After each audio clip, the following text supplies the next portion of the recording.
House shifting సిరీస్లో ఇది episode 3 అనమాట. సో మాకు హౌస్ దొరకలేదు కానీ మేము లగేజ్ అయితే మొత్తం ముందే ప్యాక్ చేసి పెట్టేసాము. ఐ థింక్ 3 days ముందే చేసుకున్నాము. లాస్ట్ 2 daysకి అయితే అసలు కుక్ చేయడానికి ఒక్క గిన్నె కూడా బయట లేదు. వెజిటేబుల్స్ అవన్నీ కూడా ముందే యూస్ చేసేసాము.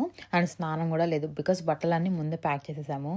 వింటర్ కాబట్టి స్నానం చేయకపోయినా ఎలాగోలా మేనేజ్ చేసేసాము. జనరల్లీ మేము ఎక్కువ బయట తింటూ ఉంటాము. అండ్ ఈ హౌస్ షిఫ్టింగ్ వల్ల మాకు ఇంకొక ఎక్స్ట్రా రీజన్ దొరికింది బయట తినడానికి. గిన్నెలు ఏం లేవు అనుకోవడానికి అంతా ప్యాక్ చేసాము అని చెప్పేసి మార్నింగ్ ఈవినింగ్ 2 times బయట తినేస్తున్నాము. సో ఈ రోజు వచ్చేసి నార్త్ ఇండియన్ ప్లేస్కి వెళ్ళామన్నమాట. మెయిన్గా వెళ్ళింది కొంచెం అఫోర్డబుల్ ఉంటుంది అండ్ ఆల్సో టమ్మీ ఫుల్గా తినొచ్చు అండ్ కొంచెం హెల్దీగా తినొచ్చు అని చెప్పేసి నార్త్ ఇండియన్ రెస్టారెంట్కి వెళ్ళాము. పావ్ బాజీ, థాలీ ఇంకా సేవ్ పూరి తీసుకున్నాము. సేవ్ పూరి ఏమో పాపడి చాట్ లాగా వచ్చింది. మేము యూకే వచ్చిన కొత్తలో వెళ్ళాము. ఇది ఆల్మోస్ట్ 2 years అయిపోయింది. మళ్ళీ ఇప్పుడు వెళ్ళాము. టేస్ట్ చాలా బాగుంటది ఇక్కడ. అసలు చాలా అఫోర్డబుల్ అనిపిస్తుంది నాకు. బ్రేక్ఫాస్ట్ లంచ్ 2 కలిపేసి 1కి 2కి అట్లా బ్రంచ్ లాగా చేస్తాం బికాస్ ఆబ్వియస్లీ లేట్గా లేస్తాం కాబట్టి. అండ్ దెన్ డిన్నర్లోకి మెక్డీ నుంచి టేక్ అవే తీసేసుకొని ఇంటికి వెళ్ళి తినేసాము.